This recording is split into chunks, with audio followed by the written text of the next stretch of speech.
This week on the Computer Chronicles, part 3 of our special series on the European Technology Roundtable and Exhibition in Rome. We'll tell you what the experts think about the proposed merger between HP and Compaq, including the views of Michael Dell and Bill Gates.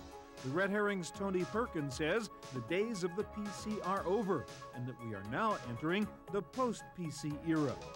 Will your PDA and your cell phone become your main access points to the Internet? Eric Benamou, chairman of Palm Computing, says the future of the web is in your hand. And Marimba chairman Kim Palese says new connected appliances will mean totally new business models for the high-tech industry. Part 3 of our special coverage of the ETRE conference coming up next on the Computer Chronicles. Computer Chronicles is brought to you by the Oracle Small Business Suite, one completely integrated application that helps make it easier to run your business, including accounting, sales and service, your web presence, and more. Additional funding is provided by PC to PC, the online migration service from PC First, moving files, applications, and preferences from your old computer to your new one. This is Trevi Fountain in Rome, one of the hottest tourist spots in this ancient city, yet it has no particular historical significance, and according to most of the critics, it's not a very good example of Italian design. Its main claim to fame is that it was featured in a Hollywood movie, Roman Holiday. The message of Trevi Fountain resonates with the high-tech CEOs attending the ETRE conference here in Rome. The success of a low-tech fountain or a high-tech economy depends as much on perception as on reality. Every crisis has been different from the others. For example, the perception is that the recently announced merger between Hewlett-Packard and Compaq is in trouble, but the reality may be quite different. While most high-tech executives here were doubtful that the HP-Compaq union would work, there was one strong voice in support of the merger, suggesting that the new company could in fact overshadow IBM. I kind of was stunned to realize that if they grow the revenues of what that combination looks like, it's actually a company bigger than IBM. And throughout my life, the biggest company in the IT industry by a huge amount has always been IBM. And the scale of that sales force and the kind of R&D they can do has actually allowed IBM, even as the mainframe declined in terms of its role, allowed IBM to remain, by many measures, sort of the dominant largest company in terms of how enterprise computing is done. And so it will be very interesting, I think, with this combination, if it's executed properly, to actually have that be more of a duality, that in terms of services and hardware products, you've got this company and IBM at about the same scale and able to pull off some of those same things. One of those who was not impressed with the potential of the HP-Compaq merger was Michael Dell, CEO of one of their major competitors. There was an analyst who sort of studied this, and he had a quote that I was particularly fond of. He said, "This is the dumbest deal of the decade, and there's still 9.5 years left." Well, I think Michael may be influenced by his competitive situation with these two companies. It's definitely the case that in making this merger, there's a decision that these companies had to make about, do they become more Dell-like or more IBM-like? Do they move up to where they're really putting together the services together with the product offerings at a scale as large as anyone else? Or are they simply leaning down to be in a much more pure product type orientation like Dell is? And there will be a little bit of a windfall here for Dell in two respects. One is they've chosen a more IBM-like strategy, and to the degree there's a little bit of confusion here during the transition, Dell, like any good competitor, will point out their model, and I'm sure Dell will continue to do very well here. During a keynote speech to the attendees here at ETRE, Michael Dell pointed out that the history of mega mergers, like the HP-Compaq deal, suggests that success is by no means certain, and that the market confusion resulting from the proposed merger may in fact benefit Dell. And it remains to be seen whether that sort of a combination will be successful. Certainly, if you look at history, it shows that these kinds of combinations have been rather challenging. I would challenge anyone to point to me one of these deals which created an industry leader. So these are difficult to do and present, at least as we see it, a great opportunity for us to provide clarity and execute our business model quite well in a tough time. I must agree with Michael. I mean, he was very careful and very diplomatic about saying directly it wasn't a bad idea, and I would like to be as politically as appropriate he is. But anytime you have a merger of two large companies like that, you just have to sit there and wonder about how you logistically deal with the merging of cultures, with the merging of organizations, and you're talking about two very large companies with very different backgrounds.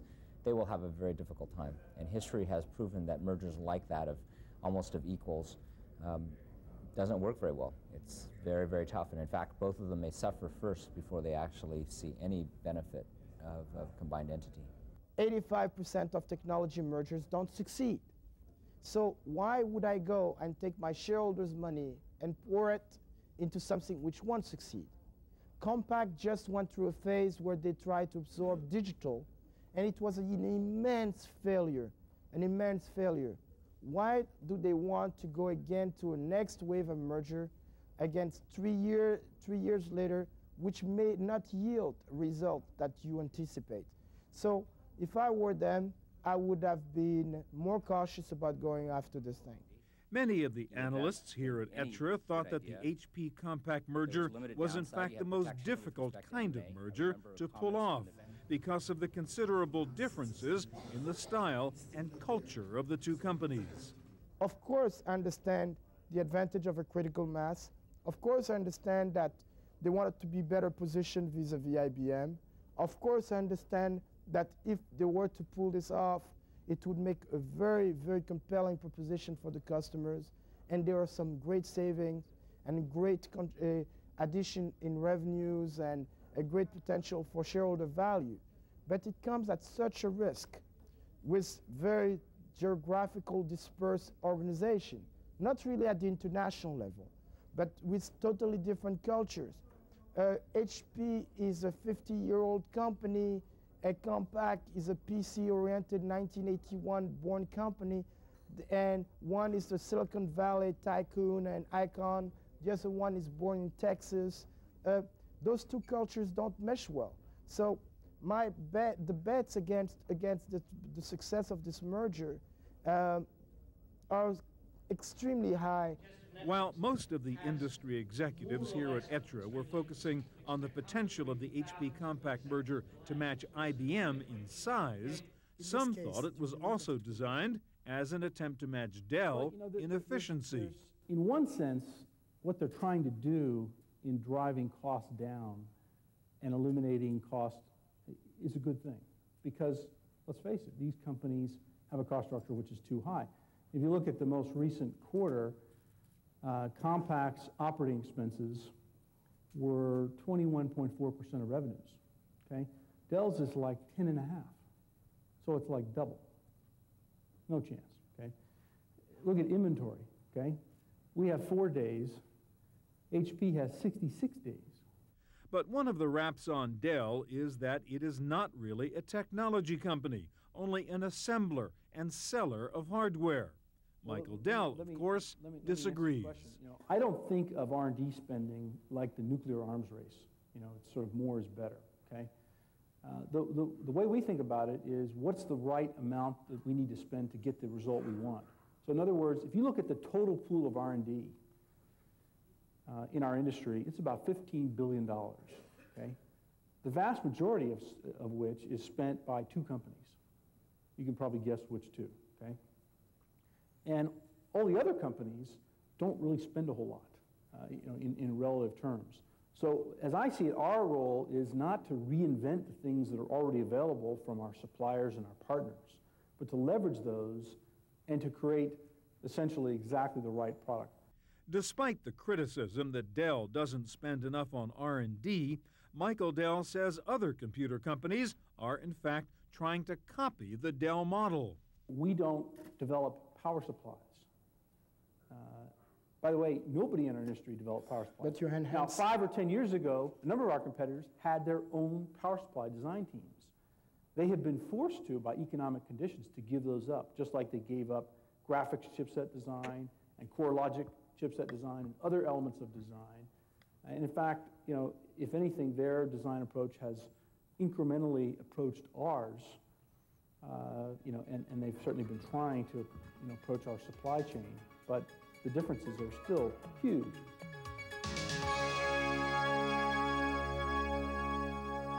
In addition to the debate on the HP Compaq merger, there was also disagreement here at ETRE on the future of the PC itself.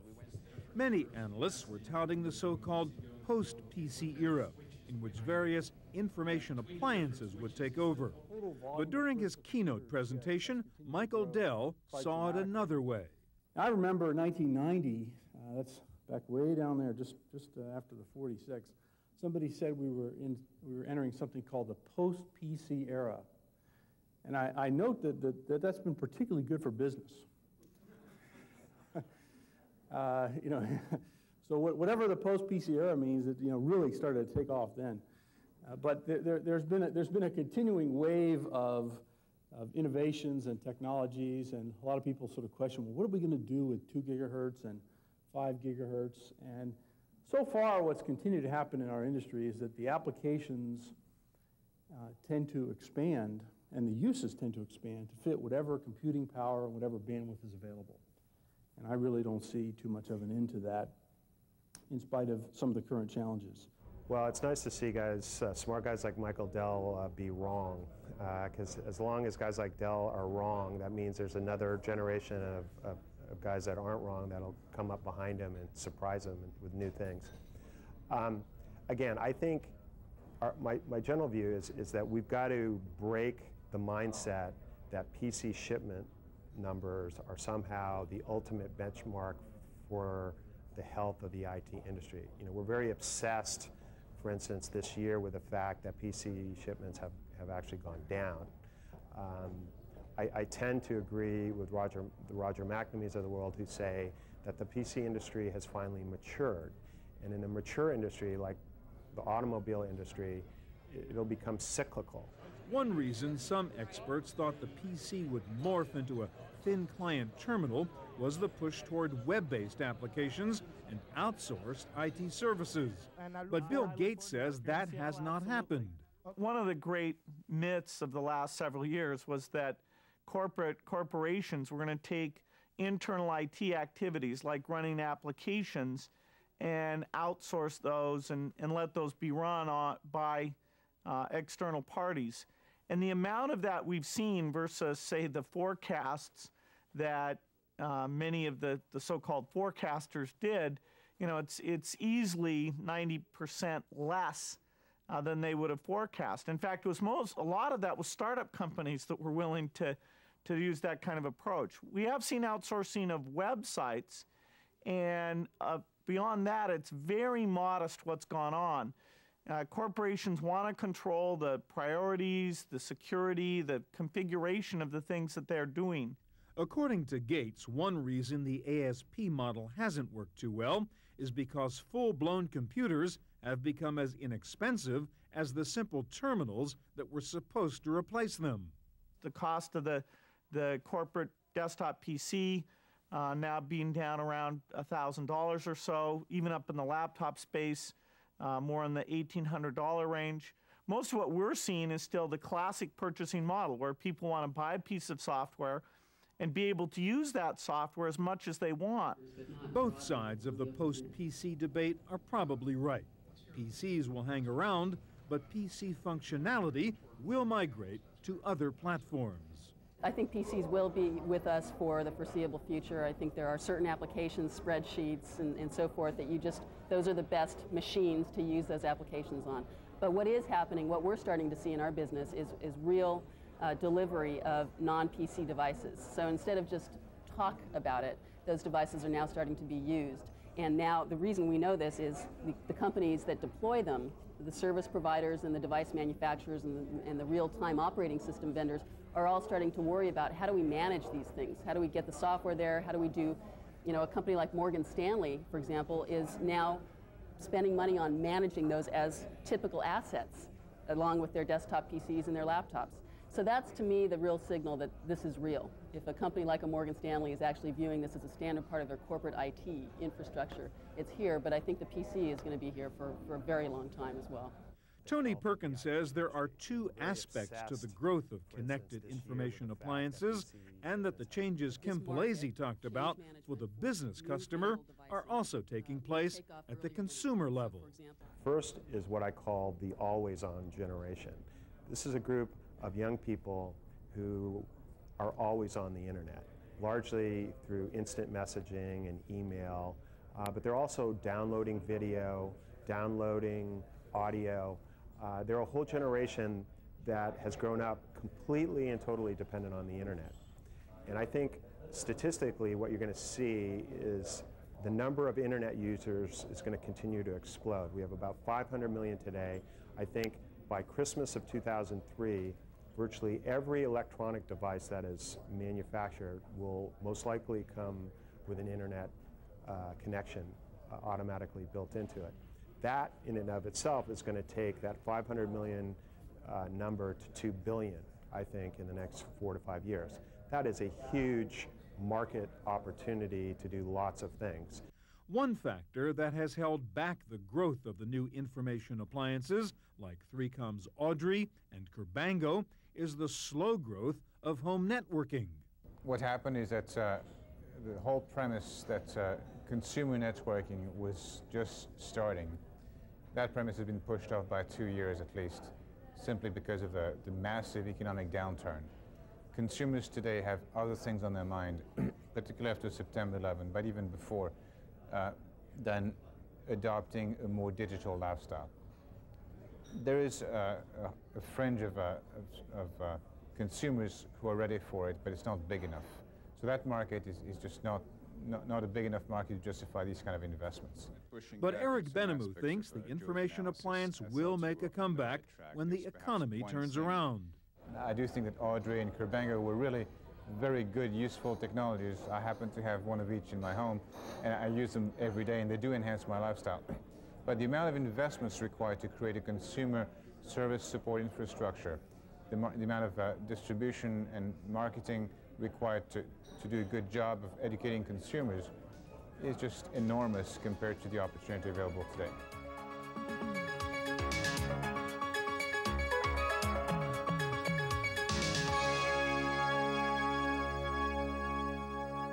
One of the main tenets of the post-PC theory is that handheld devices, like PDAs, rather than desktop computers, will soon become the predominant way we access the internet.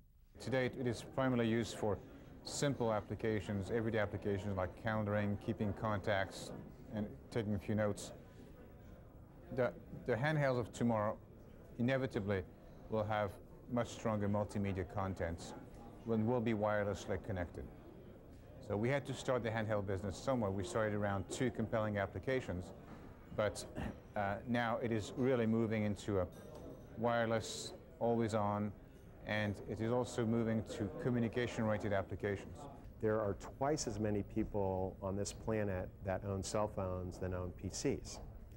And clearly, in the next couple of years, a large majority of those cell phones are going to end up being internet-enabled.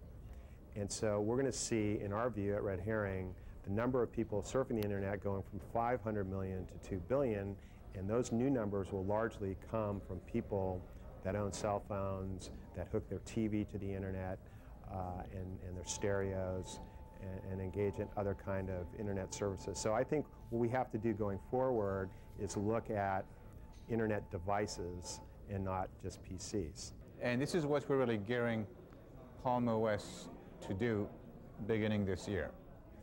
So most of the new Palms will have wireless. Many new Palms will have voice capability. Palm OS will have capabilities to handle multimedia and wireless. And in general, this sort of compelling use, I think, ensures a very, very bright future for this part of the business. Marimba's Kim Palese says these new interconnected mobile devices will lead to totally new business models and the dominance of handhelds as access points to the internet. I'd say in terms of numbers of endpoints, yes, because everyone is going to have a cell phone on the planet, or close to it once we get satellite delivery and the access on the server side. So in terms of pure number, raw number of endpoints, yes, but it'll also be common everyday appliances.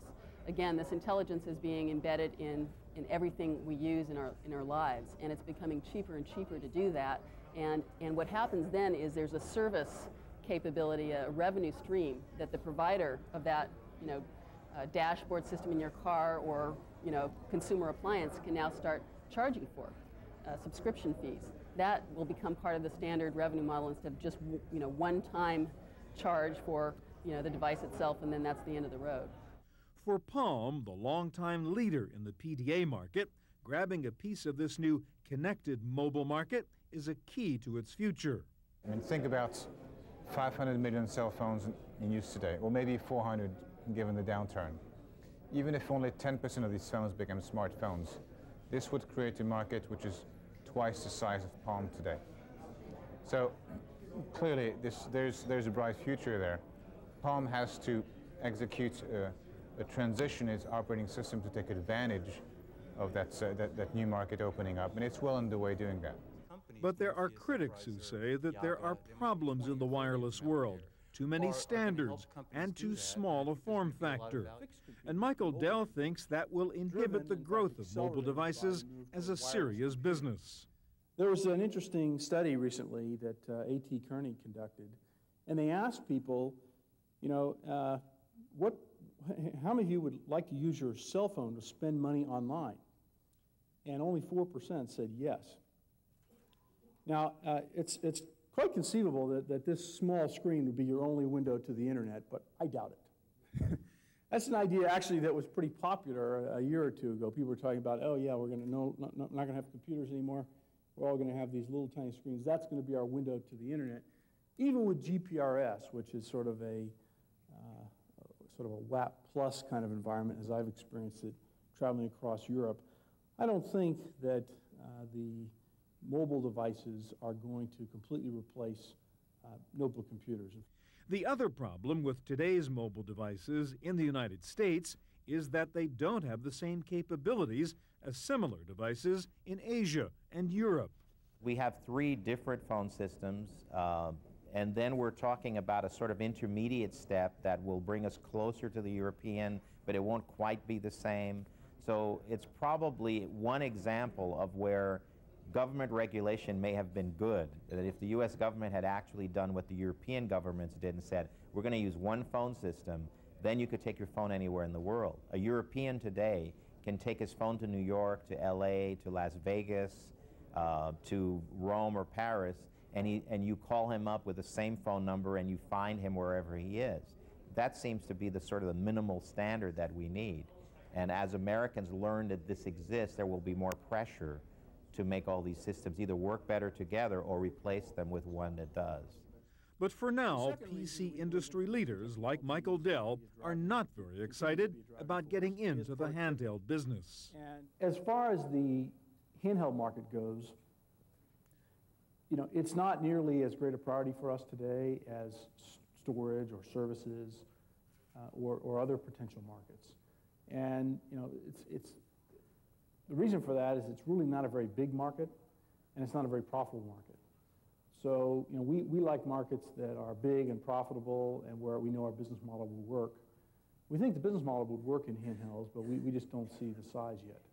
While there is some disagreement over the role wireless mobile devices will play in the future, there doesn't seem to be too much doubt that new wireless network technologies like Wi-Fi, also known as 802.11, are here to stay. In fact, Dell has now come out with a new notebook computer that has Wi-Fi capabilities built in. There's actually about 3,000 or 4,000, as best we can tell, public access points now for 802.11 that have sprung up, whether it's in major hotel chains or coffee houses or airports, convention centers, certainly a number of small businesses and offices. I noted one time while I was driving to our office in Round Rock in the northern part of Austin, Texas, that I was able to pass through 20 different 802.11 networks. Now, of course, many of them are homes, which brings up the issue of security, and this still is a technology that's being developed and in an embryonic sense. But it's a very exciting technology, and certainly you'd much rather have speed at 11 megabits than 56 kilobits or even the GPRS speeds. As Michael Dell points out, the downside of the new wireless network technologies is security. But security software companies like Symantec are already gearing up for the new world of broadband wireless networks. I think what that world will bring clear to everyone is the need for a more holistic or complete security plan. You can't just assume that because I have virus detection technology on my laptop at home or on my home machine, that's enough. If you're going to enter the broadband world or the wireless world, you ought to think about not just virus detection technology, but a personal firewall. You might want to think about intrusion detection capability as well. And so we have moved the bar, if you will, for what individual consumers need to think about relative to security of their home devices. That's it for this part of our coverage of the ETRE conference. For the Computer Chronicles, I'm Stuart Chaffee. Computer Chronicles is brought to you by the Oracle Small Business Suite, one completely integrated application that helps make it easier to run your business, including accounting, sales and service, your web presence, and more. Additional funding is provided by PC to PC, the online migration service from PC First, moving files, applications, and preferences from your old computer to your new one.